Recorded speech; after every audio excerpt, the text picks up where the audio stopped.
Coming up on this week's show, a famous Nintendo character is found in a classic Sega game. BioShock gets demade. And we chat to Stephen Leary from Terrible Fire about turbocharging your old systems.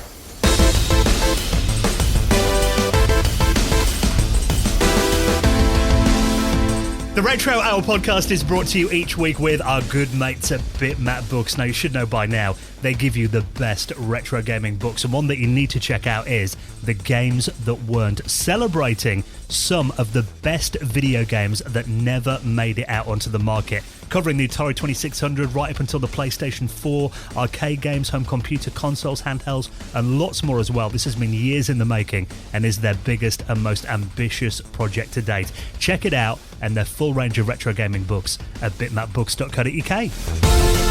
Hello and welcome to the Retro Hour podcast, episode number 295, your weekly dose of retro gaming and technology news with me, Dan Wood. Me, Ravi Abbott. And me, Joe Fox. And a very warm welcome to this week's show, or should it be a slightly chilly welcome to this week's show, being that it is our first episode of October, amazingly. Ooh, spooky.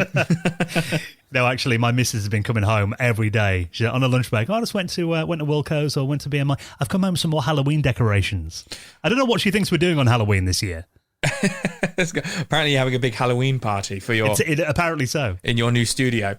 And I was actually thinking what I might do on Halloween this year, because I've got a new home studio that's kind of nearly finished now. Thinking I might maybe stream on our Twitch a few classic Halloween video games. Oh, yeah. If Ravi will give me the keys. You boys love Halloween. I just spend it like trying to hide from trick-or-treaters.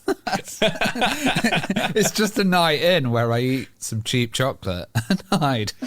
You know, I was looking actually the other day for, weird things came up on my Facebook page. It's kind of this projector that you put in your window that puts pumpkins and ghosts and all that kind of thing on there. This guy said for the first time in 10 years, he didn't get any trick-or-treaters last year because everyone's too scared to knock on his door. So maybe that's social distancing. You chuck the sweets at them. You were growing some pumpkins, weren't you, Dan? Are you going to be using them this year? No, I think I grew a weed instead of a pumpkin. It didn't come out quite as expected, but I'm looking forward to sitting in. We've got a bit of a tradition. I mean, Joe's the same. You normally get your Resident Evil games on. I tend to play Alone in the Dark. That's one of my Halloween traditions that I play that game. Seventh Guest, I was playing last year on the CDI as well. It's a good season, when it's getting cold and the nights are getting longer, just to sit in and play a few horror games. It is a good excuse to do it, I think. Yeah, man. I always do a post on our Instagram as well, which I need to do more of. But I always do a post like, these are the games we're playing. And every time, like me and Dan have always got something like, we're playing Resident Evil, playing Alone in the Dark. And Ravi's always like, oh, Jesus, something Civilization free. Yeah. So, we're into that season now. And obviously, when we're indoors a lot more at this time of year because it's cold here in the UK, we generally spend more time tinkering with our machines. And Ravi and I in particular, we're quite big fans of upgrading our classic computers and, a few consoles as well. And today we're going to be joined by someone who's really an enabler for all that, isn't he? This is Stephen Leary from the Terrible Fire project. Now, you and I, Ravi, have been big fans of Terrible Fire's cards, for the Amiga in particular, over the last half a decade or so now. Don't know about you, I think I've got about 4 of his cards in different machines. Yeah, I've got a couple as well. And you know what? They're not as bad as the name suggests. You're not going to set fire to your system. I always thought that wasn't the best branding for something that you're going to put in a 30-year-old computer. But they are fire. They're wicked. See, down with the kids. They're basically open source hardware accelerators. And the really cool thing about Terrible Fire is there is just one man doing it on his own. He's got help from some wonderful people like Super Duper who also help him out. But he creates these cards for kind of fun and just to get more out of your system. And they've really helped a lot of people. And a lot of people are using them in their systems. But he kind of mainly focuses on Amiga, but he's also known for working on other systems. So we're going to be chatting to Stephen about Amiga, of course, because, we love that system, but also the MSX. He's creating a full MSX clone. He's doing stuff that's now benefiting the Atari as well, which is absolutely awesome. And a new thing that he's doing as well is, arcade machines, a lot of the chips aren't in production anymore. So he's actually making little replacement chips that you can slot into your arcade machine and kind of keep these old boards going. He's all about kind of pushing stuff far past their limits and doing it with hardware. It's pretty amazing, to be honest. And I think you made a really good point there that what he does, all of these projects he makes are open source. So there are people who actually make these cards and they sell them for, usually not really much profit. So they're very affordable. Because, speaking as, you and I being Amiga fans, it did get to a stage where even a very simple upgrade for the Amiga, the prices were ridiculous, weren't they, for like second-hand hardware? So it's something that was especially needed. And the fact that he came out with these cards, I mean, I've got a couple in the CD32, and the one I've got next to me here, it's got the Terrible Fire card in the back of my CD32, plugs in the back. I've got a little compact flash card in there, with an SD card adapter, actually. So I've got pretty much every Amiga game on there. It's got some extra memory on board as well, so it can play the more demanding games.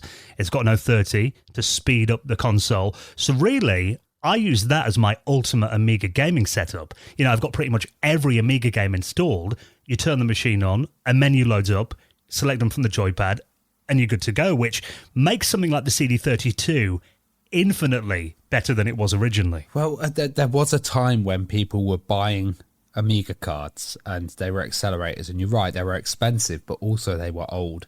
And there's other people doing cards out there as well, but Stevens ones were really cheap and accessible. And the fact that you can actually get new hardware really interested us, and it's opened up the market. It's opened up the market to lower range, cheaper Amiga accelerators. And if you just want a little bit of extra kick to be able to, just like you said, play all of the games, kind of WHD load games, and get them going, they're absolutely ideal. And there's a lot of love out there for Terrible Fire stuff, and he's always creating something crazy. You always see a prototype and you're like, what the hell? How does that work? Or what's coming next? So we're going to be talking to Stephen all about his inventions and ideas, because it's just amazing. One single person doing this, and this is a kind of thing that we couldn't have dreamed of years ago in the Amiga community. Yeah, so he's a real credit to the retro community, and he's got an interesting YouTube channel as well that, a lot of it goes way over my head, but I really enjoy watching it. So Stephen Leary from Terrible Fire is going to be our special guest on the show in around 25 minutes from now. Now let's jump straight into the stories this week. This was really cool. Now, I'm a big fan of the game BioShock. I don't know if you guys have played that. I mean, I had it on the original Xbox, and that was kind of around the time I got back into video games in a big way, around 2007, 2008. And I remember sinking so much time into that game, and it having one of the best stories and, really immersive atmosphere. Again, would be a good game to play on Halloween, actually. But maybe you want to play it with a bit of a spin. Someone's actually recreated BioShock as a kind of a 16-bit side-scrolling game. Yeah, so I've never actually played BioShock. I'm familiar with them. I am familiar with them, and correct me if I'm wrong, Ravi might know, but aren't half the team of Time Splitters involved with this as well in BioShock? I'm not sure about that, but I think BioShock, when it came out, it was so stylish, and it had that kind of Jetsons future retro kind of vibe, 1950s. It's very steampunk, isn't it? I don't think the Fallout series would have kind of existed without BioShock having that foundation of the new modern Fallout stuff. Oh, I was going to say, I was a bit like, well, Fallout came a lot before BioShock. Yeah, good save there. This comes from a YouTuber who, the article's saying everywhere, and, I think even his video says I think his videos just put it as a 2D version. I think he retitled it originally, says, I attempt to create BioShock for the Super Nintendo. That's kind of the original title. It's in the description on this video. It's a guy called Thomas Brush, isn't it? And, and they're saying, it's in the vein of a Mega Drive / SNES game, which I get, but this game looks way too advanced for the SNES or the Mega Drive. It looks a little bit more like Little Nightmares you compared it to, didn't you, Dan? A lot of these kind of put 2.5D kind of games. But they look very high resolution still, don't they? Yeah, really high resolution, really, really nice, smooth graphics. But yeah, it just looks really cool. He's made it into a 16-bit-esque 2D action platformer run and gun, hasn't he? And, from what I understand, like I say, I'm not a big BioShock guy. I don't know much about them. Maybe I'll play them this Halloween. Maybe it's like you say, a good game to play. It looks like he's really captured the BioShock kind of vein of it, the element of it. I know the game's set in an underwater city and everything, and it looks like he's nailed that, with the gameplay and how it looks in the style of the game. Well, it was this kind of fantasy world called the Rapture. Yeah. And you've had post-apocalyptic stuff before, but this had a kind of a grand feel to it, and it was like a kind of Atlantis, like kind of undiscovered Jetsons world. And he's really, really done well with it, especially the underground sections, because when you start off with BioShock, you going underwater in a kind of submarine, and then you enter this world. It's a nice platformer. It's definitely not SNES. It's much more advanced than that, but he's got a shooting style with the mouse, like you said, and that's a lot like Abuse. Do you remember Abuse? I always say everything's like Abuse, don't I? But I know what you mean. This kind of matches that kind of dark atmosphere of BioShock. I think he's captured that quite well with like the color palette he's used and the pacing and everything. Yeah, the kind curves and the kind of gold and that kind of look. It does remind me, though, of something like, these kind of modern, what are meant to be retro games, they say retro-inspired on modern consoles that, always look a little bit too smooth. You knew that something like the Super Nintendo couldn't have run this, but some people are saying in the comments on the YouTube video, you've got a good starting point for it, and it's great now. You could play it on the Switch, and it'd be really at home on that, but it would be cool if maybe you could downgrade it a bit more into like pixel-style graphics, which probably would be doable, I think, with the foundation that he's got there. Yeah, totally, and I think it needs a bit more plants, and it does look industrial, but we've only seen a few like little levels that we've got there on it. It's another good use of the Unreal Engine. We keep seeing amazing things being made and made by individuals as well. It's not big teams and stuff. This is really awesome. Yeah, so it's nothing you can download at the moment, but it is available if you want to check out that video. And if we get Brian Fargo on the podcast, I hope he doesn't kill me about what I said about Fallout. He will now. You've drawn attention to that. He was going to come on till that. Is that right? Forget those guys. Forget that now. Yeah. So, if you want to check that out, I'll link it up in our show notes. What about this then, the MSX that we were talking about just then, and we will be going more in depth with Stephen Leary about the MSX, because like you mentioned, he's actually doing a clone of that machine. We've kind of covered it. We actually did a couple of episodes about the MSX before, and actually, weirdly, I got my hands on one and had a proper play with an MSX for really the first time. I mean, I've just kind of played them for a couple of minutes before, but I sat down for about an hour with one at the weekend. And this is a new game that not only can you play online, but also they're taking pre-orders for a full MSX version of it, and this is a fantasy game called The Fall of Prometheus. Yeah, so from what I understand, this game kind of started development in like 2017, as a fan-made game for the MSX, and it looks really like, I'm not too familiar with the MSX. I know it's an 8-bit game, but it captures what it's going for really well. It looks like kind of like a Greek mythology puzzle game. We wondered if it was an RPG, because it looks a bit like an RPG. It does look a bit like kind of like a Zelda clone, doesn't it? But apparently it's a 30-screen puzzle game. Each screen is a different puzzle, where by the looks of things, I want to say you like push blocks and stuff like that to kind of figure out how to get through the level. And it does look that there is enemies knocking about and stuff in there as well. And it's divided into 3 different worlds. You've got the Tantos world, the Garden of Hesperides, and then also a secret mythological theme world as well. And like you say, this is currently playable online for free. Yeah, and in your browser. In your browser, which is really, really cool. And then if you really like the game, you can buy it on a physical, big box edition for the MSX for €26, which I think is pretty reasonable, because a lot of these games, which are usually quite reasonable as well, come out at like €50, 50 quid. So I think 26 is pretty reasonable if you really like the game, but it's awesome that it's there for you just to play in browser as well. Well, if you want to check out what it looks like on the MSX, the version that you play online actually launches in an MSX emulator. Oh, wow, cool. So it's actually the actual game that you play on here. That actually fits in with the theme of today's guest.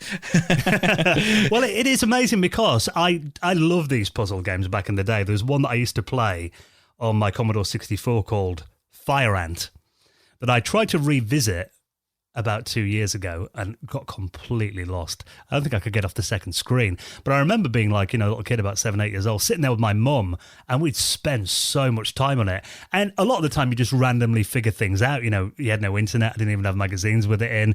You just spent a lot of time on it and actually figured out how the game worked and these kind of hidden little secrets. So there is something very satisfying about when you finally do solve a puzzle in a game like this, particularly if it's anything like that. I mean, I haven't actually sat down and played the online version yet, but I probably will actually after we finish recording today. But if it's anything like that and it's got those kind of, the challenges that are kind of up to the standard of other 8-bit games, that require a bit of thought, there is something very rewarding when you do finally figure stuff out and get past the screen. Yeah, definitely. And you've got enemies in here like Cyclops, gargoyles as well. So, yeah, very mythical looking game. I love the colour palette of it as well. Because at the MSX, like I said, I've not got a lot of experience with it, but very vibrant colours. Yeah, I think, like you said, the theme of it is none of us have much experience with it. It's a very Japanese, system, wasn't it? But it's cool when things like this come along for people like us who don't have that experience with it to kind of experience a little bit. Like, I know it's a homebrew game. It's not an actual original MSX game, but it gives us a little bit, it gives us an experience to actually play a game that would have run on it. Do you know what I mean? Yeah, and I think today, we talk about it on the Amstrad scene as well, the fact that people have had these systems and they know so much about them now that they can do stuff that you couldn't have done 35 years ago on that machine because people didn't know all the tricks of the hardware, and now they've really got it nailed. So I think a lot of the time we're seeing some of the best games ever come out on these old systems now. So definitely worth backing, homebrew stuff like that as well. The fact that you can buy a box version of it, you support these projects and there'll be more of them out there. So definitely worth having a look at that. I will link that up if you want to check it out in our show notes. Now, this is something that particularly at this time isn't something I thought I would have seen. This is something else that's come out of the Project Deluge that we were talking about from Hidden Palace last week. We talked about those prototype Dreamcast games, like 135 of them that were discovered. This project that aims to get like betas and unreleased games and unreleased ports and tech demos all put together so people can check them out. Now, this is a Dreamcast prototype of Sega GT, the racing game that features a famous Nintendo character. Yeah, Project Deluge is just like the gift that keeps on giving. And I did say last week, like, I'm sure we'll cover some more interesting things from it over the next couple of weeks. Soon, though. So yeah, this is Sega GT for the Dreamcast. And obviously, at this point, Sega and Nintendo were still big enemies, still kind of like playground chat. So obviously this is probably just a tongue-in-cheek thing that Sega put in the game and then obviously had to kind of remove before the game came out. But yeah, Luigi in the unreleased like demo version of the game, an early build of the game, is the what do you call him in a race? The flag waver, the flag bearer at the. He starts a race with a checkered flag. Yeah, he starts a race with the checkered flag, and there's a very funny, stretched-looking version of Luigi kind of waving you off in an early build of this game, which I think is hilarious. Now, I was a fan of Sega Rally. I don't know much about Sega GT. Was this another part of the series?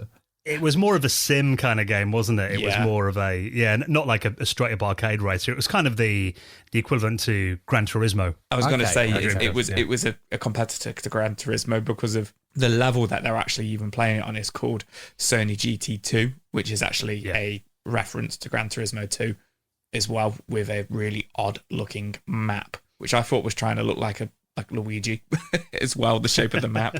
So yeah, quite a few references in just this one screenshot of the level. I wonder how he ended up in here, though. That must have just been Sega developers, maybe after a few beers one night, going, I know what would be funny. Yeah, I imagine they just kind of made him and stuck him there as a placeholder until, the final game came out, where I'm sure it was probably some sort of like bikini-clad lady in the end. I've not actually played the game, but it's usually the case. But yeah, it does look like there's some effort has gone into making him, which is quite funny. But I wonder what would have happened if they actually did release the game with him in there. That's the thing, if it had ended up in there accidentally. That's quite a brave thing to do, isn't it? Because if the code was kind of buried away and someone figured it out, I imagine that would have been a lawsuit back then when they were at each other's throats. N64 and Dreamcast were like arch rivals, weren't they? So, very funny though, a little Nintendo ninja sneaking into a Sega game, as someone put it in the comments there. Very good. So if you want to check that out, I'll link that up in our show notes. Now, often when we talk to developers on this show who worked on video games decades ago, a lot of them have got fond memories. A lot of them kind of struggle a bit to remember, what they did 30, 40 years ago. It's very rare that we hear a story of a developer actually spotting a problem in a game they made 40 years ago and actually fixing it. But this is a game called Arctic Adventure, where the developer has done just that. He spotted a typo in the game, and he's gone back and actually corrected it all this time later. Yeah, this is really mad. It's kind of crazy. This is legendary Harry McCracken, and he's basically created a text adventure for the TRS-80, but he created it as a teenager, so like 40 years ago. And it was inspired by Scott Adams, of course, who we've had on the podcast, who legend. did the adventure series. And it's really interesting because he'd actually lost this game. So he wrote it when he was 15 years old, and it was published in a book. So a lot of these games were just published as books, and then you'd write the code in and type in listings. Yeah, exactly. Yeah. And he'd lost it, and he'd kind of forgotten about the game as well. And he didn't have a copy of this book, and it was called the Captain 80 book. And basically, someone managed to acquire it, but also told him that the game is got a bug in it, and that bug renders it unwinnable. So right. He was thinking, right, I'm going to try and get it working on a modern system. So he spent 5 or 6 hours typing it out on his iPad. And that is commitment on an iPad. Yeah. And then he had it restored in digital form, and he kind of found out that it was unplayable, and it consisted of a single missing zero in the character string. And a lot of these listings back in the days were kind of put in incorrectly, weren't they? Oh God, most of them. Yeah, and there always had to be a bit of a correction. So he ended up fixing this, but he also, as he fixed it, more bugs occurred. So he had to kind of fix those as well. And, he brings up a good point. He's like, should I have left it originally how it was? And or should I have kind of gone back to it? And he thought, you know what? I developed it. So 40 years later, why not go back to my own code and kind of fix it? And he's now actually released Arctic Adventure, and he's made it available online. So you don't even need the TRS-80 to play it. You can just play it within your browser, of course, like you can with many things these days. But just kind of being able to find a childhood game that you created and then repairing it 40 years later, I just think that's a really kind of wonderful story, and especially having it in a text form as well, which is just amazing, and then having to put it in and debug it yourself. Yeah, he absolutely made the right choice, going back and fixing it. And the satisfaction you must have got from finally knowing that, after 40 years, it's a game that people can beat now. Because that was I'm not a programmer anymore at all. I did do a bit as I got probably like 9-10 years old into my early teens. Learned a bit of BASIC, did C on the Amiga for a bit as well. Forgotten everything I ever knew about programming now. But that was kind of my experience a lot of the time, was you'd spend most of your time trying to get mistakes that you made corrected, wouldn't you? That was a big experience of mine. Whether I was just crap at it, I don't know. But I remember spending most of my time trying to fix problems. Well, he said he's also kind of added some things in for the modern generation to help them because, this is an old text adventure. So you've got a dog that follows you around and helps you win the game. Yeah. But also he's got a rudimentary slot machine simulator in there. And I heard him on another podcast, actually. He's on This Week in Tech, and he says, now slot machines and kind of gambling and playing in games is kind of a bit of a standard as well, actually. But back then it was really a new thing to have a little tiny casino hidden in the Arctic or something like that, We were talking about that last week, like hidden games, retro games in modern games. It looks like it's been going on longer than we thought, actually. So since this is 1981. But yeah, there's not many developers that would care enough to go back and do that, I don't think. So it's very commendable that he did. So if you want to play it, I'll put that in our show notes as well. If you check out arctic81.com, and there's a whole kind of story and background behind the game, and he's also done it in that TRS-80 font as well. So the site is just absolutely beautiful. Now, before we chat to Stephen Leary from Terrible Fire, we love our Raspberry Pi projects. Now, this is a Raspberry Pi Pico handheld that emulates a Speccy and the Commodore 64. Now, this thing looks wild. Yeah, so we've seen the Pico before, which is the Pico Raspberry Pi, which is a really tiny $4 microcontroller for the Raspberry Pi. And this enables you to kind of play games on it and smaller systems. It was low specs. Remember that one that I talked about a while ago, which was a credit card? Yeah. A full little credit card system with a QWERTY keyboard. Yes. Well, basically, this is the kind of similar style add-on, but it's been turned into a multi-retro emulator system.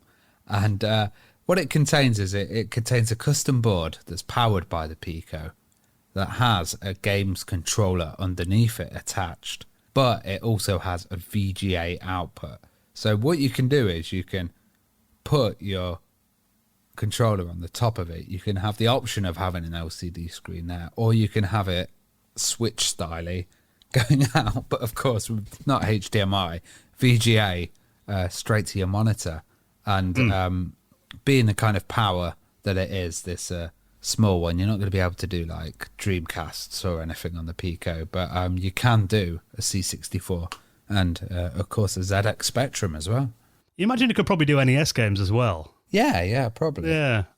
No, it looks, I mean, I will link up the gallery. It's an article on Tom's Hardware, and you can scroll through the pictures. I mean, really, this is kind of, it looks proper homebrew, doesn't it? You know, you've got, it's not, you described it as a D-pad and a controller. Really, this is micro switches. Yeah, that you press with your finger. There's no case on it. It's like, it's a raw kind of circuit board. But also, like, you know, I always thought that the Raspberry Pi Zero was the smallest Pi. And this Pico is just absolutely tiny, and it's so cheap. I'm really thinking of getting one myself. You know, it's got like 264K RAM on there, and it's just awesome. You know, when the Pico came out, because I'm generally, well, as you guys know, I'm the guy that gets every new Raspberry Pi whenever they release them usually. And the Pico came out, and I looked at it, and it was like, you know, the way the Raspberry Pi Foundation were talking about it is that it's intended for embedded use and industrial use, and it was the first one that actually I didn't order on day one. Yeah, but now I'm seeing so many little projects coming out. 'Cause I mean, it's pretty much the size of like just a microchip, isn't it? Yeah, you know, really, it's tiny, very small. And like I think, you know, Raspberry Pi always intends stuff to come out as kind of a controller, and then of course people turn it into a retro games machine. So it's cool that all these little add-ons are kind of getting there, and maybe we'll have a scene of these like little Pico devices and stuff, and all this takes is someone to print a 3D case on there, and you know you've got a wicked little portable like Spectrum or C64, and it also says it does the Atari 800 as well.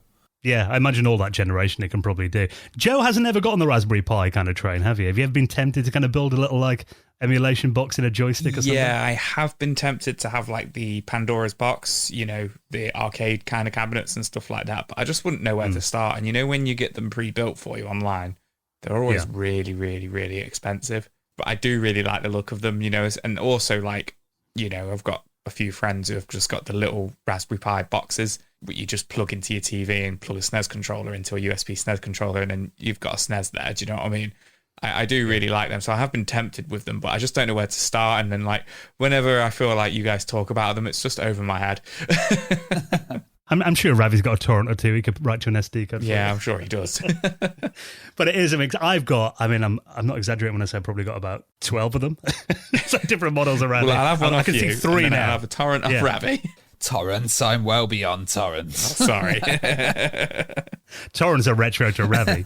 So, I mean, it is amazing to see the uses. And you're right, Ravi. I mean, you know, often they come up, you read these articles, it's like, this is designed for industrial heating controllers. Yeah, next day you see it, someone's running Mega Drive games on it. Yeah, I just think how smaller are these Raspberry Pis going to get? Yeah. Like, you know, we're going to have the postage stamp Pi, and that'll be the next one, and you'll be able to do a Game Boy on it or something.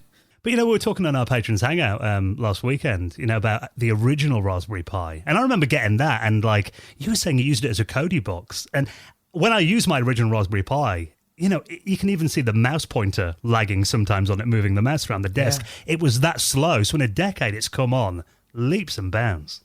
Yeah, and these things can be really impressive, you know. I'm just amazed by this. And, like, I'm just even looking in it now, and it's got, like, a pin out for a joystick as well and stuff, so there's potential for it to really grow. Like the size of this, you could do like a Commodore 64 DTV kind of inside a joystick little device with it as well. Yeah, they're really cool. Well, we have Monster Joysticks, who supported us a couple of weeks ago as well. I don't know if next time you're around, Joe, I've got to let you sit down with my Monster Joysticks. Maybe that's the solution for Joe. Yeah, that'd be maybe, it. yeah. You'll be buying one next day, trust me. So, long may the creativity on the retro scene on the Raspberry Pi, which is something, we had Eben Upton on the show last year. It's something that the Raspberry Pi Foundation are really behind the retro stuff. So, long may it continue. And I will link that story up and everything else we talk about in our show notes at theretrohour.com. Now, let's give a huge thank you to the lifeblood of this show. This is our wonderful patrons. And I really do mean that. They are the lifeblood of this show. We couldn't do it without them, could we? Totally not. We love the patrons and they help us keep independent and they also help us with our war against Gardener's World, our main rival podcast in the charts. But, they do help us keep independent, and this show is basically, we haven't got anyone big behind us. It's just three of us guys enjoying it, and our patrons have formed a great community around it, and it keeps it fun as well. It means it's not just like work. And the great thing about it is we have loads of meetups and stuff as well. So we've done our monthly patron meetup, which is basically a huge kind of Brady Bunch style chat where we're all on camera and we're all chatting to each other about different systems, how we Marsha. Yeah, how we can help each other out. We all say good night at the end, and it's like really good fun. But also we have the Retro Hour After Hours, which is just an awesome little podcast where we're talking about our memories of, older systems. I think we're going to do the Dreamcast next, and we're talking about the retro years as well. So, our memories, the naughty stuff that I got up to, stuff that Joe was fighting over in the playground, all the new technology launches Dan was waiting for. It's really good fun. And, by supporting us, you get a load of bonus features, but you also help this show kind of chug along. Yeah, and you also get the main podcast ad-free and early most weeks as well. But you're right. I mean, it's just, the fact is, without our patrons, we'd have to pay to do this show, which, we couldn't afford to do. So really, it's thanks to you guys that we can put it out every single Friday. We can devote time to getting these incredible guests on. Because we were thinking today, I mean, I was saying to you guys, like, I dedicate most of Thursdays to editing, like, the following show. But I probably spend around, I'd say, 10 hours a week just editing this show. That's without doing the research and without, finding all the news stories. So there is a lot of work behind the scenes that goes on, which is nice. We can just focus on that, and our patrons will do the other stuff that pays for the show and just keeps it going. Yeah, so writing and researching questions, that's a massive task when you have lots of guests, and then arranging it and working out international time zones and everything. So we do a lot of stuff, and this just really helps us do that and keep the show chugging along.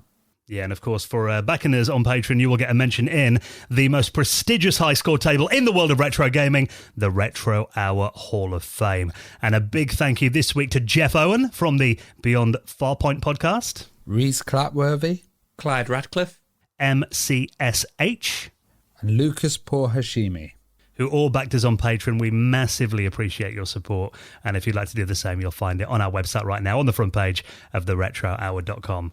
Thing is, Joe, you and I both know that if Gardener's World or Gardener's Question Time podcast approached Ravi to go on, he'd be off in a heartbeat. You guys just need to bloody give me a gardening section and then we'll be good. We'll be there. We'll be good. Ravi's weekly gardening tips. And we'll be there. Gardening with Ravi.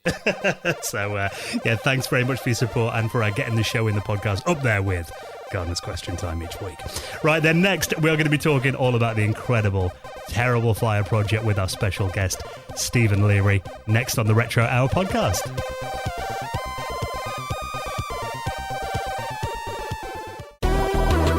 You're listening to the Retro Hour podcast, and it is time for the main event when we welcome on this week's very special guest. And today, it is an honour to be joined by our guest who's helped Ravi and I, get more out of our Amigas recently. I must admit, I wouldn't play my CD32 anywhere near as much as I do now without our guest's incredible products this week. Let's welcome on Stephen Leary from the Terrible Fire project. Hey, Stephen, how are you?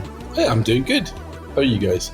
Very good, thank you. Now, before we get into all that, it's always nice to kind of just find out where your journey began. I mean, kind of going back to when you first got into computers.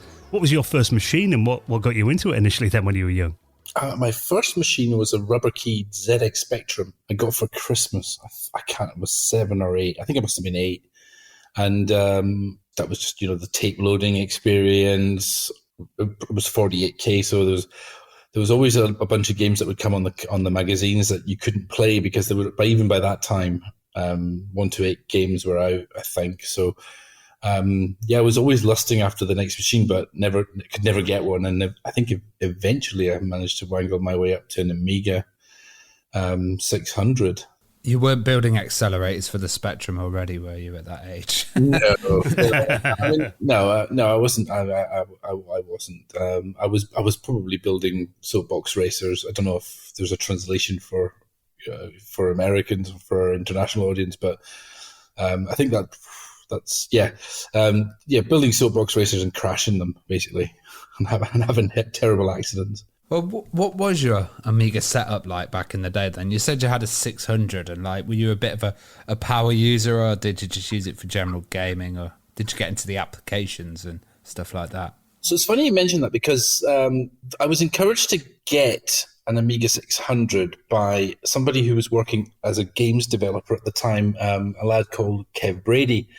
And he had sort of coached me into sort of doing a bit of machine code programming on the Spectrum, and he kind of got me into sort of just the basics of getting sprites moving around and stuff like that on the Spectrum, but it was really limited, as you can imagine. And he kind of sent me a couple of discs with, I think, DevPack 2 on it and some sample code and stuff like that. So I would have had an Amiga 600. I got the Epic pack, so it had the hard disk. It had a 20 meg hard disk, which is crazy to think of these days, but it seemed a lot of the time though, didn't it? It did. Well, I think even then I was shuffling stuff back and forward and having to uninstall and install games. But Kev got me into doing 68,000 machine coding, and I pretty much did that right from the get-go, from having the machine, doing some coding and stuff like that. So yeah, it would have been the machine would probably have been a 2 meg A600 with a 20 meg hard disk, and kitted out for doing game dev and stuff like that. And were you checking out the demo scene and kind of looking at the PD stuff as well out there, and trying to work out who was actually using assembler and stuff, and who was using other languages? A little bit of that, but mostly that was. We didn't have the internet back then. We just simply didn't have it. We had our magazines were our internet. That was our only source of information. And then I would occasionally get sent something through by Kevin. He would say, "Let's check this out," or "Look at that," and "Look at this." And yeah, and I suppose I grew up in the Outer Hebrides. It was very limited access to. We had magazines, but there wasn't really that many computer stores, and they didn't last very long. The ones that we had, so yeah, I don't think I was really looking at what was in assembly and what wasn't. I know people at school were doing Amos stuff. A lot of the guys I was at school with were doing Amos, and I sort of stood out as a weirdo because I was doing assembler.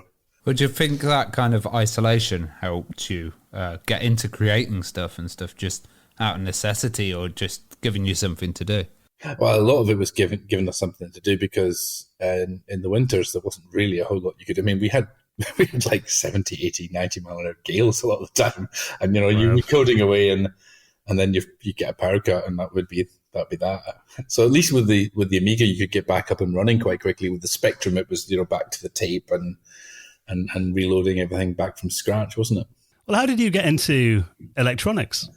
So, ironically, I wanted to go to so it was come 1996, and I was going to go to university, and I had a couple of choices. I could have gone and done computing science, or I could have gone and done. I was taking my pick of I was having a look at what I was going to do, and I think my dad had been an electrician, and they didn't really think this computing thing was going to go anywhere, and that I would be better off getting a job and trying to work out, going to university learning electronics, because ironically I could learn to repair stuff.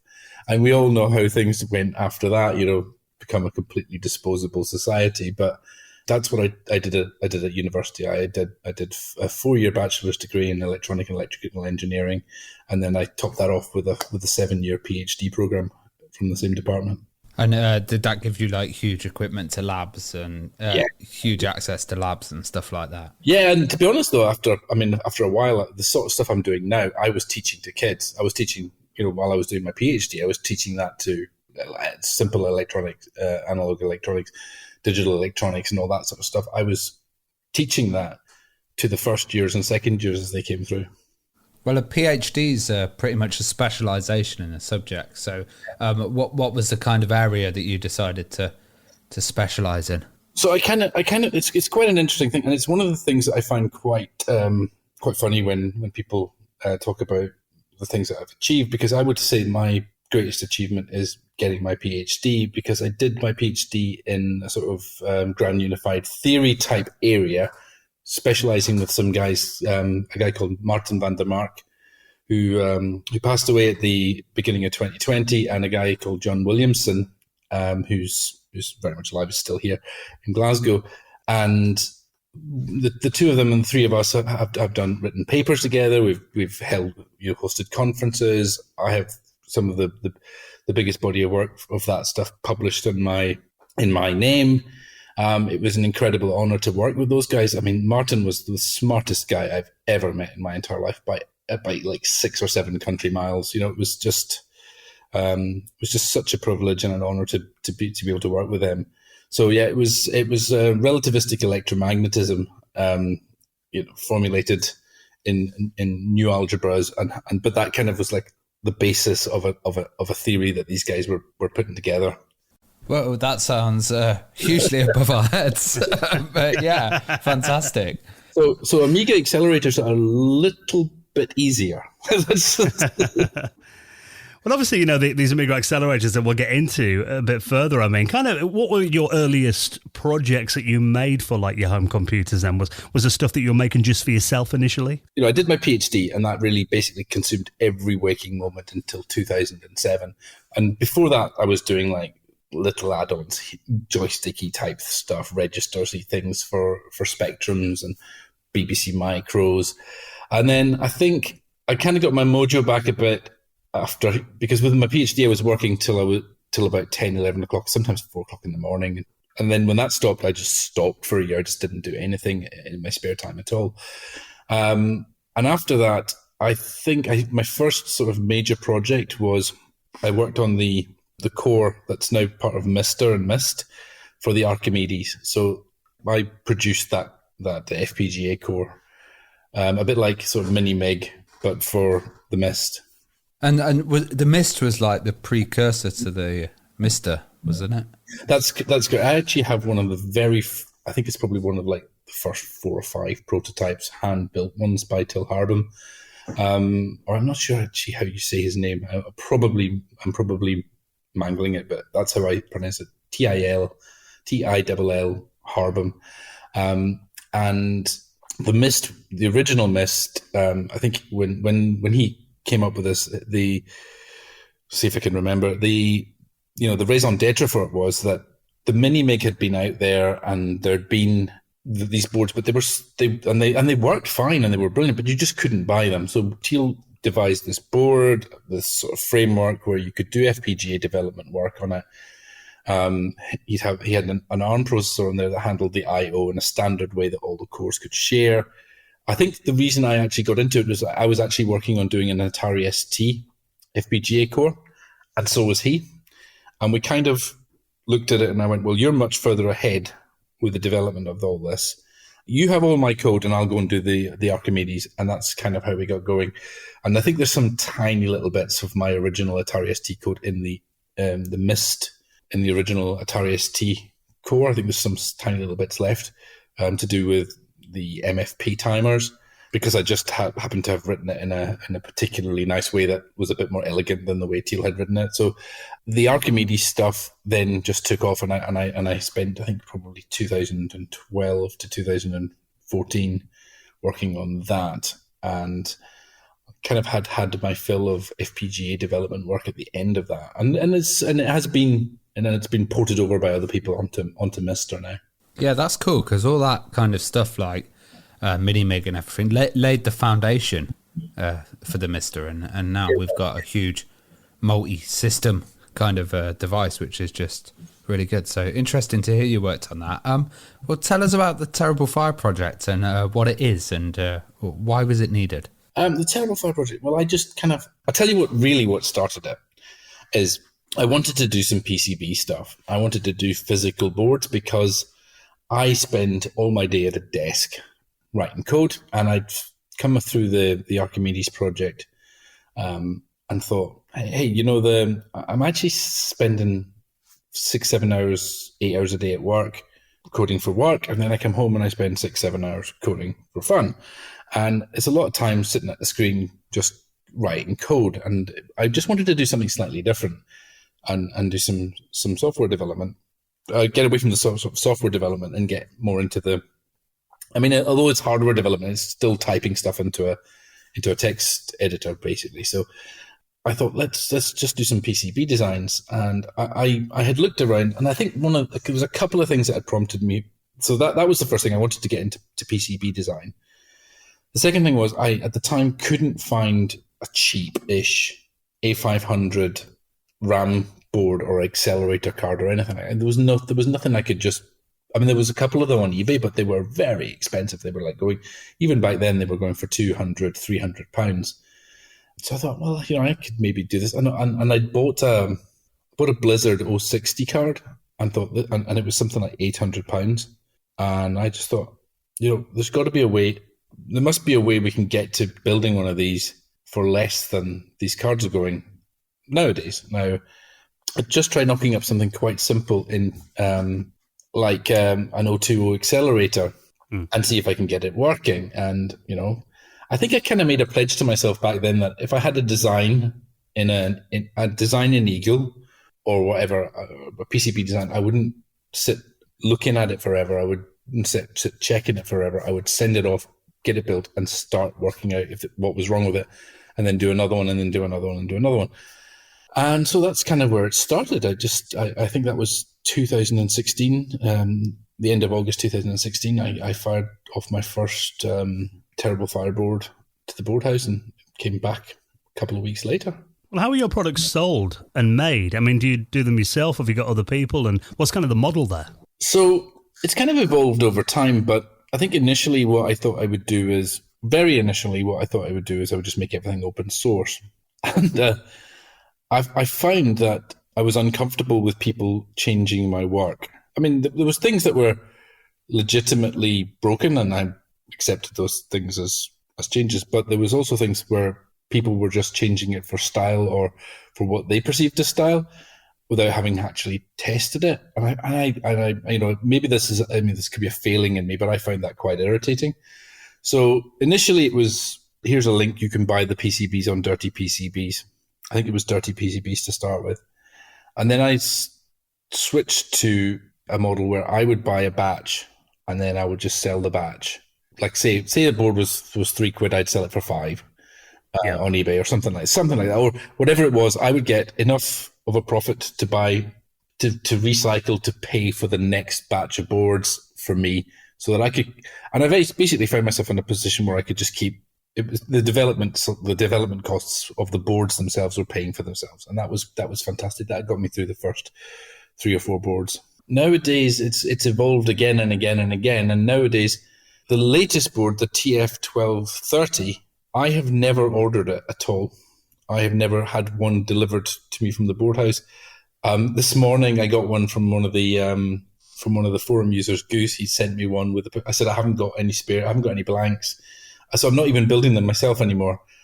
Although I could do them. They're just going to guys like John Hurtle, Chucky, or they're going to Mark Brown, Super Duper, or they'll go to Alan Marks in Canada, and probably Alan won't send me something because it doesn't make sense to send something transatlantic, but they'll send me the prototype built, and that keeps me free from the building part of things to just keep doing the development work on the firmwares and things. Well, we need to ask the question, why Terrible Fire? It's not the most positive name for a kind of board. Yeah. If I had, and these are made very well. They're not going to burn your house down. Just to get it. It stems back from I worked with my best man on a few projects in the noughties. I worked on a few projects with him, and we had a few times things went on fire. And he's also one of the guys who does pyrotechnics. He does like properly licensed display fireworks and stuff. So he has on occasion, he has come back from a night doing displays and added things to the Shrine of Terrible Fire. And we had a place where we had all the things that had burned or blown up, and we just put them in a pile, and it was the Shrine to Terrible Fire. And that was actually where the name came from. Well, famously, Steve Wozniak's first Mac set on fire, didn't it, on one of his homemade computers? So it's in tradition there. Yeah, but so we just, I mean, I'd say I'm ready to test the new prototype, or I'm ready to test something, and he goes, "It'll be a terrible fire," or something like that. So, and I was just, and I think it was out running one day, and I was thinking for a name for the YouTube channel that I had back in the day, and I just thought, "Terrible Fire, why not?" It's memorable as well. I mean, people remember it, so yeah, definitely works to your advantage, I think. I was intending I actually was intending to have more fire on the on the show, but it didn't ever pan out. What kind of equipment and setup have you got at home to do all this?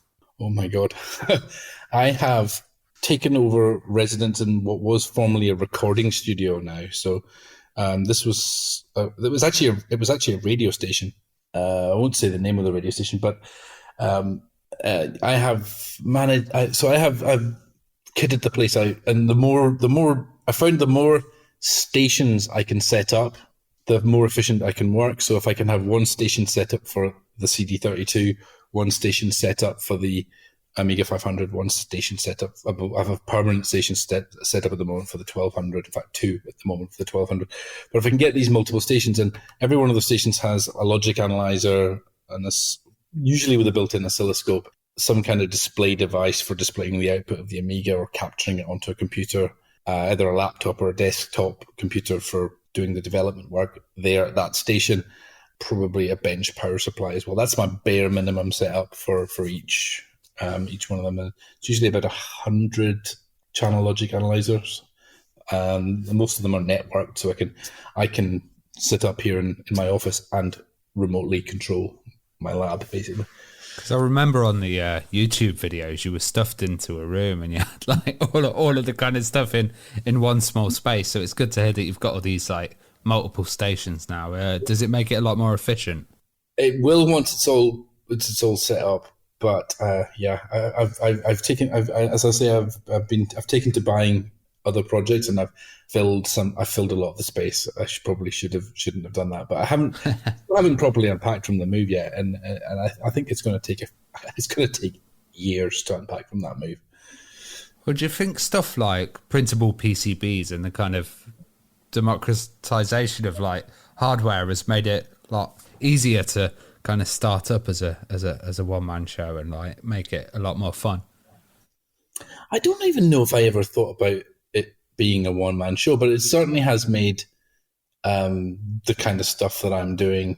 It's a lot easier. The price drop of this stuff. If it was costing £1,000 to spin a board, I probably wouldn't be doing this, and it probably wouldn't be.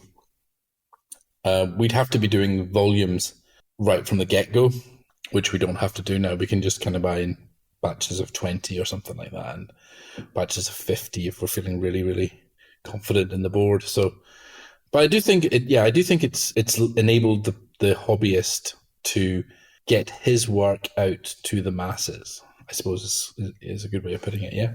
Which has kind of helped definitely spur on the Amiga market as well. There's so many adapters and devices out there at the moment now, compared to like you said when you started, and everybody was buying older devices and stuff off eBay and paying high prices. Yeah, absolutely. And the thing is, these things were failing. They had patched tracks on them. At least now, even if we aren't able to, I mean, even for just general Amigas, some of the work that guys like John Hurtle have done, and there's other guys that have done similar things. I don't want to just single him out. I just can't remember off the top of my head who has, but they've been doing things like the Re-Amiga, where they've got the original chipsets have come off Amigas where the boards have got faults on them, but the chips are perfectly fine, and it's giving those chips a chance to live again in a new board. Well, Steve, we have like listeners from all over the world, who are into all different platforms and, all different kind of expertise levels. I mean, at its most basic, there might be people listening and thinking, it sounds cool upgrading an Amiga, for example, but kind of at its base, having one of your cards in a system like the Amiga, what does it bring extra to the machine and what are people using them for? Well, I've never really understood. Let me put it this way. I would always say to people, you're going to get better performance out of WinUAE or an emulator, right? So if what you want is a really, really fast machine, start with the emulator, don't just dive straight in. But what my card does is, or my cards do generally is, I've got sort of three basic things I try and do with them. One is try and make it fit in as naturally as possible so that you get the speed increase without having to do as much configuration or having to set stuff up or poke things or have scripts or things, so that your average guy in the street can plug it in and see a difference straight away. So that's sort of number one. I want it to just be, you plug it in and assuming that it works and all the connections, sometimes you have to clean the connections and stuff like that. But you plug it in and you get a faster machine straight away. Sometimes there's instructions, but sometimes, most of the time, if I can get away with it, just try and make it as plug and play as possible. And the other thing is just trying to make it as cheap as possible, because that's the key thing. If you want to get your stuff out to as large an appeal as possible, then what you need to do is make it as cheap as possible. But you want to be, I do want to be the lowest common denominator. I want the Terrible Fire stuff to be, the bottom of the range. I want them to be the thing that everybody has because they're so affordable. And I also wanted them to be able to be produced. So the third thing was I wanted them to be producible globally. So the guys that we have working on this can produce them in any country. Well, I think we're producing them on 3 continents anyway, and we're selling them on 4. I say we're selling them. I'm not actually selling anything at all, personally. I don't actually sell anything at all. But yeah, sorry if I maybe didn't answer your question, but... No, that makes total sense. And I think, from a personal perspective, and as I mentioned at the start, obviously I've got one of your Terrible Fire 330 cards in my CD32, and that transformed that machine for me because, that was the Amiga console that came out, in the early 90s. I've had one since then, but really it got to a stage where I was burning a few of the CD compilations that fans had made to get a few different games on there. But having your card in there, it turns it into really, like a souped up Amiga 1200. Now I put all my games on a launcher and everything. So I love the fact that you also target these kind of more niche platforms like the CD32. And I've seen some people putting the cards in like CD TVs and things like that as well. So do you kind of think it's important to expand even those systems that, maybe weren't as popular as stuff like the Amiga 500? I think those are the ones that I really do want to push, because the accelerator cards that are for those, that are kicking around for those nowadays, if you can find one, are extortionately expensive. Look at how much the SX, was it the SX 32? I think 32, yeah. That was before the Kipper 2K. So the initial rise of the Kipper 2K riser, and then you got the SX boards were, I think in one of your videos, Dan, you said that the TF330 was comparable to the sort of top of the line, what you could have got for the CD32 back in the day. Now, people will argue, well, there's no joystick port, there's no parallel port, no serial port, no floppy port. And my argument to that is, well, I can't see that as many people would want that as would want what's been presented. So it's basically the bare bones, keep it simple. Where projects, and I don't just mean Amiga hardware projects, I mean projects in general, everywhere, anywhere you go, any discipline, any, software engineering projects, mechanical engineering projects, civil engineering projects, they all fail because they try to do too much, they're too complicated, and they try to overreach. The ones that do fail. The ones that succeed are the ones that keep it simple. And that's what I've always tried to do, is just keep it as simple, keep the goals achievable, keep the promises to a minimum, I suppose, so nobody's disappointed. And I agree as well, because it's got everything you need on there to make that, system I mentioned then. You've got the compact flash slot, I've got an SD card adapter in there. It's got the RAM and the 030 chip on there to play some of the more high-end games. And, no one's printing out from their Amiga these days. That's kind of the stuff that you need, to get that great little gaming platform in the CD32, I think. Yeah, the CD32 is actually my favorite Amiga, hands down. I have 6 of them. I have the FMV module,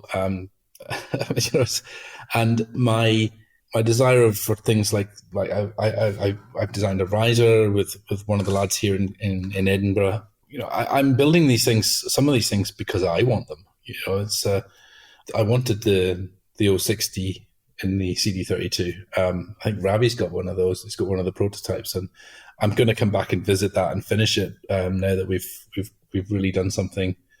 We've really got the 1200 nailed.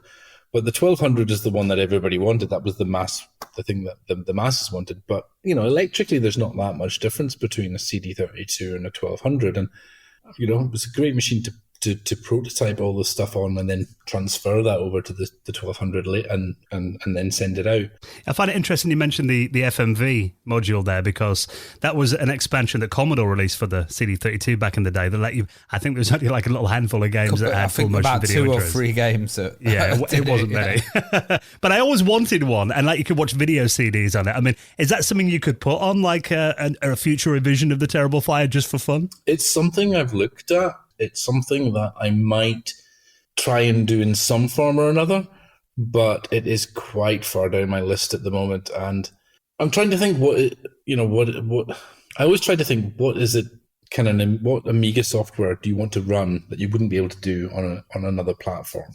So as much as I don't have anything against people using like things like Lightwave or productivity stuff on an Amiga, I'm not against it. I'm not anti it, but you know, I don't think that that's the market that I'm catering for. I'm looking for the guys that are wanting to play NEMAC 4 at flat out on their Amiga, you know, things that you can't get on another platform. That's my, you know, and that's why, you know, an 060 on a 1200 and or CD32, that's what I'm targeting. Quake, well, Quake's not really an Amiga game. It's not, I mean, for me, it's a benchmarking tool, but it's not something that I think I would ever seriously sit down and play on an Amiga. Yeah, Alien Breed 3D they're running on an 060. Yeah, that'd be nice. Yeah, exactly. It's just really just trying to look at the software that's only available on Amiga, or, you know, on Amiga-like platform that there was no PC version for example. Well, you hang around on Exo's forum as well. How helpful has that place been for like hardware chat, and is it a good kind of knowledge base? It's a fantastic forum. It was set up by Chris Swanson, and I think between the two of us, we've really made it into quite a friendly place. You know, the sort of don't know how to put it. You know, the sort of arguments that you would find on other forums you don't get on that forum. You know, you might get an argument about whether a capacitor is going to blow up or something or like that, but not which system was better, an Atari ST or an Amiga. Those kind of arguments just never happen. It's very techy, isn't it? It is, and it's meant to be there for hardware guys, or for people with hardware issues, or if you've got an Atari Falcon and it's blown up and you need it fixed, that's where I would go. Well, what's the community support like these days? Because I know there was a time last year when I was really sad to see that, the project was put on hold, and it seemed like there's some stressful times around then. Are things like mostly positive now then? Are those kind of problems ironed out? Because I think I speak for everyone when I say I was really pleased to see that you picked it up and decided to continue with the project. So, I mean, so I got to give some shout outs to people at this point, because it would be unfair not to. I would say, number one, John Hurtle. I might have just walked away from everything, because I think, this is a hobby. So when people start hassling me, I really just think, why I don't want to do this, so I've got to go do something else. I've got a son, I've got other interests. I'm a pilot as well, so I put some time into that. But big shout out to John Hurtle for that Chucky gang, and probably one of the lads I really wanted to give a shout out to, and I was talking to him about this before I came on the show, and he said, dude, don't mention me because it's about you. But banjo guy Ollie has really sort of given me a pat on the back, told myself, put your big boy pants on and get back out there, and kind of we've had group therapy sessions about being in the public eye. So yeah, you can really thank Ollie and John Hurtle and the guys from the Scottish Amiga group as well. They've been pretty chilled. I've got to say, like Banjo Guy Ollie, man, some of his stuff is absolutely amazing. If you're into kind of retro tunes and stuff, definitely check him out. He's a very talented musician. Yeah, so I said to him, well, I like to shout out people who restore my insanity. So, and he thought it was a great quote. So yeah, I'm giving him the shout out. Well, one project we've heard about is the Buffy, and that's kind of making the Amiga reach absolutely insane speeds. And I hear you're doing a bit of work with them, or you're helping kind of support that. Yeah, so I mean, they've been very friendly, and basically I have built a card that will take a plain 68,000 and make it work in a 1200, just so the Buffy can fit into a 1200, and have advised on my experiences with the 68,000 processors. Really, that's and beyond that, I haven't really done anything except saying I don't think that's going to work. Try it, or please verify that before you do a run of 10,000 orders or whatever. So just steering and being I don't know what you would, a resource, like a terminal where you can ask questions, I suppose. And that's nice working collaboratively. And that project's pretty insane. Like, if our listeners don't know, I'm sure you do if you're listening, but their goal is to have like 3.2 gigahertz and around 1,000 MIPS, which is just like insanely fast for and a gigabyte of RAM. Yeah, for any Amiga, really insanely fast. Yeah, just amazing. No, and it will be an amazing project. I think there's some kinks and things that need to get ironed out, but those are getting done. A little bit of progress is getting done every day. Well, would you ever go? I know you mentioned before that your aim is to kind of, get these top-end classic Amigas, but I know there are kind of other accelerators out there with stuff like, PowerPC chips on there and even ARM co-processors, that kind of thing. Would you ever go beyond 68K and do something like that?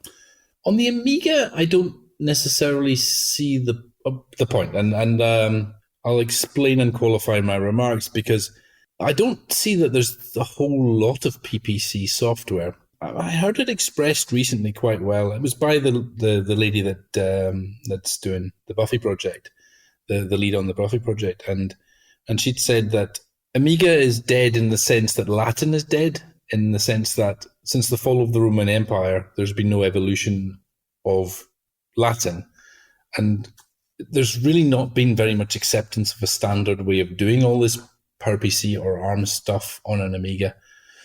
I don't know if anybody will ever, if the community will ever agree on something like that. And I would want to be looking at what value am I going to give somebody with what I'm delivering, and if I'm putting a 300 quid PowerPC on a card and they can run Quake, well, they can run Quake on their PC.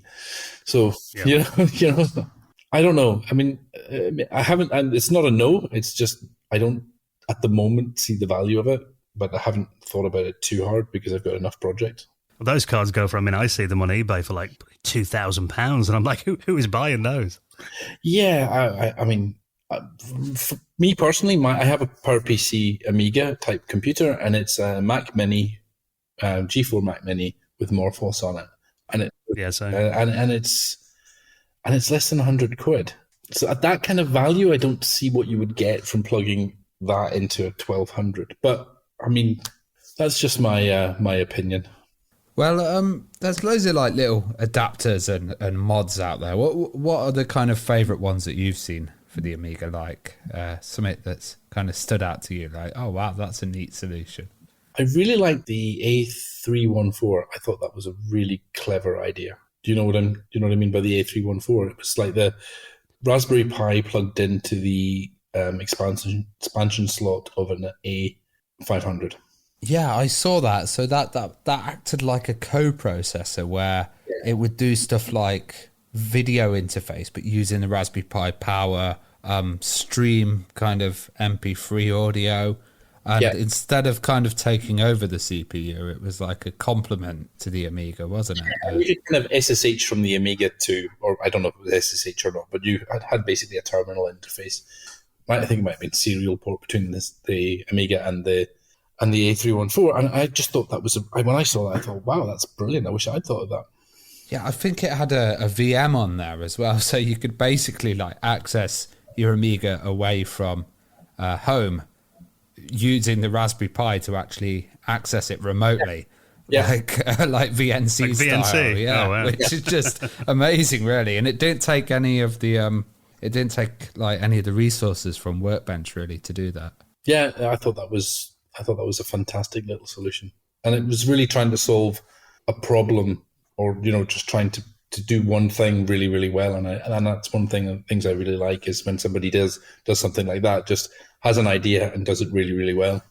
Well, one thing that was really popular back in the day that actually I'm very pleased to see has had a resurgence in recent years, and I know some of them have been going a long time, is user groups. And I know you're part of the Scottish Amiga group. How do you guys kind of help each other out then? And I guess they give you a lot of support. I mean, it's obviously been very different times the last 2 years. I mean, there's a church hall in Crossmaloof just down the road here. We normally, before COVID, would meet up there and have a sort of get together where everybody would bring their machines and show and tell. And I would always bring 2 or 3 machines, set them up, and let people sit down and play on them and just chat, basically. And it's usually set up by Rob Cranley.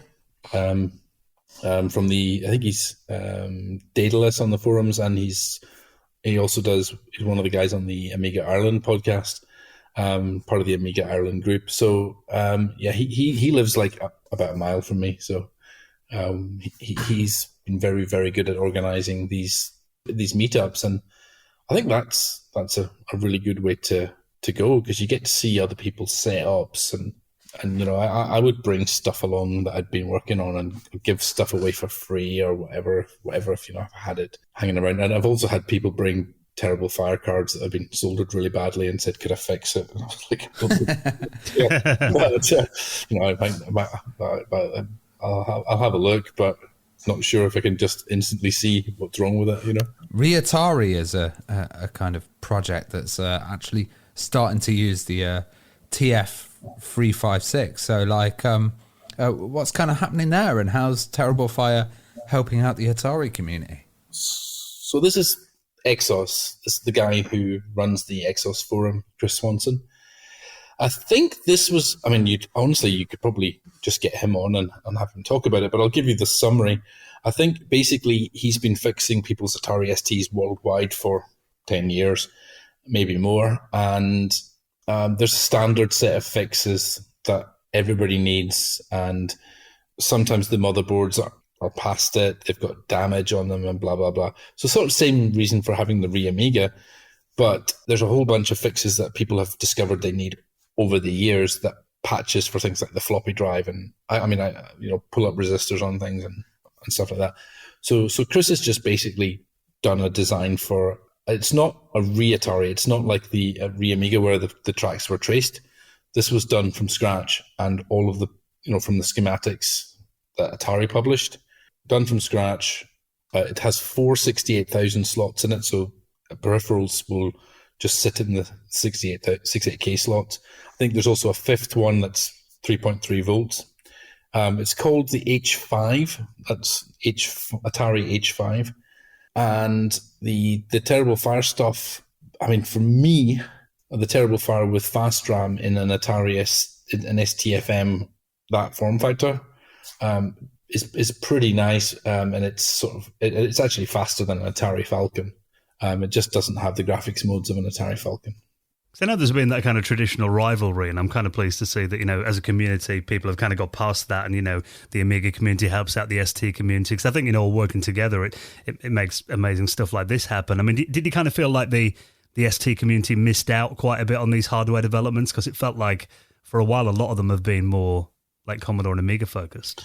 There's some fundamental issues with doing hardware upgrades on those Ataris. There are some advantages that the Amiga has over the Atari, and it's purely that some of these things the chips are socketed on the Amiga when they're not on the Atari, and that just becomes a huge barrier to somebody pulling a chip out and plugging in an accelerator. Unfortunately, unfortunately, if you want to put a TF536 in a standard Atari, well, first of all, there's no such thing as in a standard Atari. Almost every motherboard has a different layout, and the 68K chip can be in a completely different place on the board on most of them. And then even if you have one of the standard ones where the TF536 is going to fit, you still need to desolder the 68K out before you can put a socket in and then plug in a new accelerator. Compare that experience to throwing in something into any kind of accelerator into an Amiga 500, and it's massively different. And the Amiga 500 is the side expansion as well, which you can put a CPU on. So I think that's been the reason that there hasn't been as many upgrades available for the Atari ST, and I think that's pretty much the only reason, to be honest. Well, one thing I've seen recently is that you're working on an MSX clone, and this is pretty awesome. We've done one episode on the MSX, and it's such an amazing kind of system. What's going on there?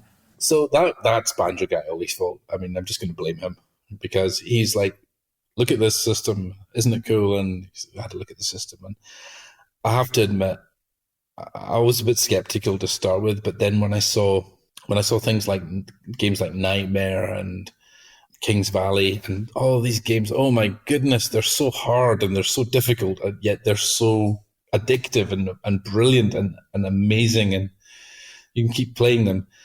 And then I just looked at the prices of MSXs and went, oh my goodness, what on earth is going on there? So when you look at that sort of thing and you think, well, what could I do? And I thought, well, you can make a whole system on a chip thing again, but it's been done. So I thought, well, why don't I like making boards. Why don't I just try making an MSX? I'll just spend a day or two on it and I'll put it together, and then whatever I've got in a couple of days, I'll fire off to the board house. And it came back and it works. I mean, there's a lot of mistakes in it in the original, in the initial one, and I'm about to send off my second run on it, and hopefully we should be able to get an MSX for hopefully not too much money. It uses all the original chips, but it's like there's using an original Z80 and an original VDP processor and an original YM sound chip, but everything else is modern tech and surface mount, reliable, pre-assembled by the board house. So hopefully I'll have one of them out. Oh, and I've ditched the tape interface because who needs a tape interface?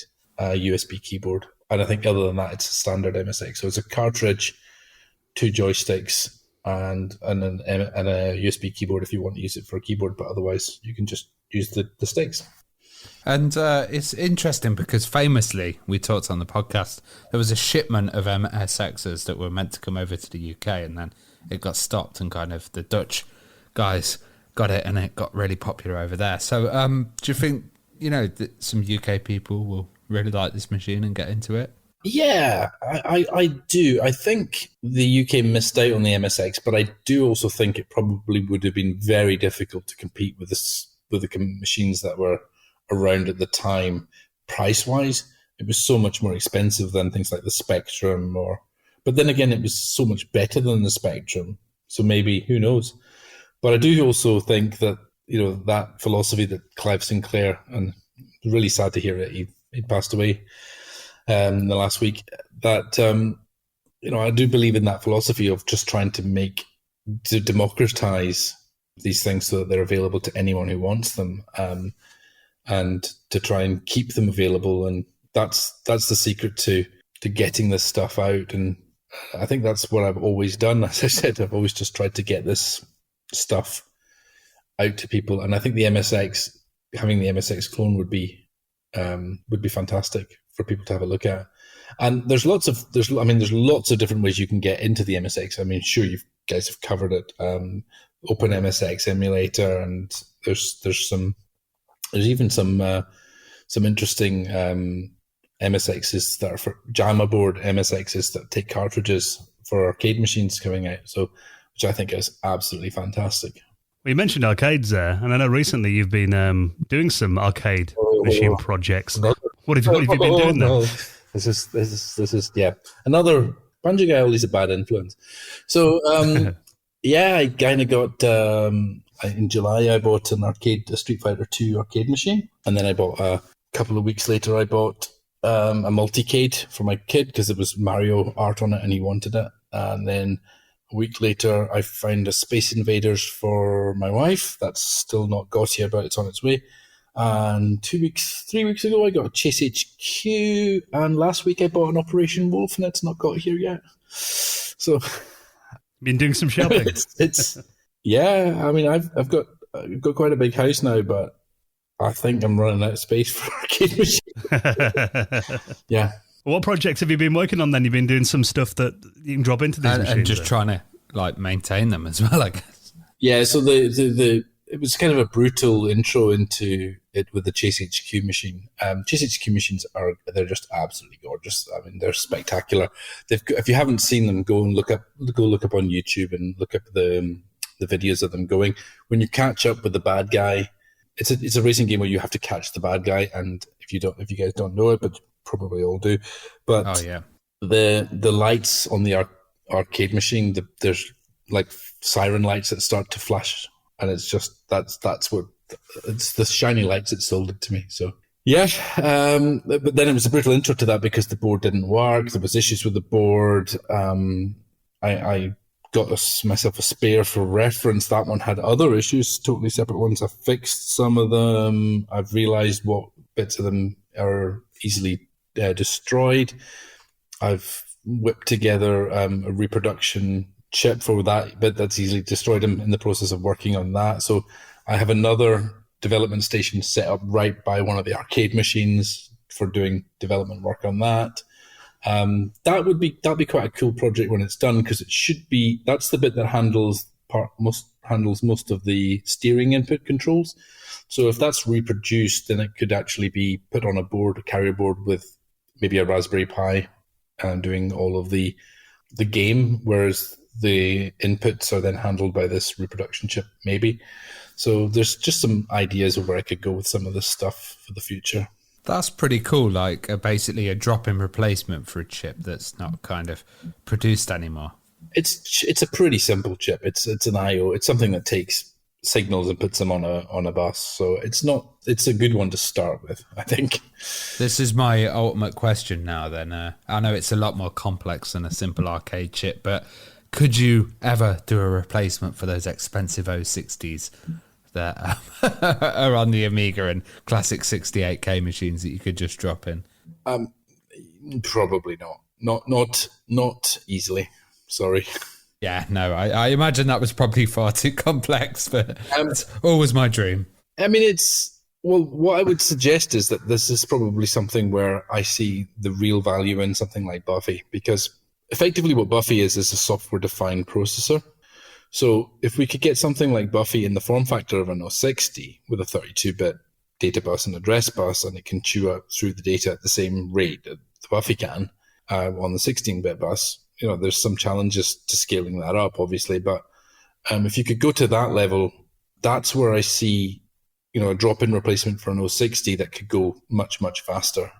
That's how I would do it, would be with the Buffy type solution. Well, obviously, we've mentioned the Amiga stuff, the arcade stuff that you do in the MSX. I mean, would you consider other platforms, maybe stuff like the Acorn Archimedes or the Classic Macs, or even, consoles like the Mega Drive? I think the Acorn Archimedes I've kind of covered with my Mr. Lifetime.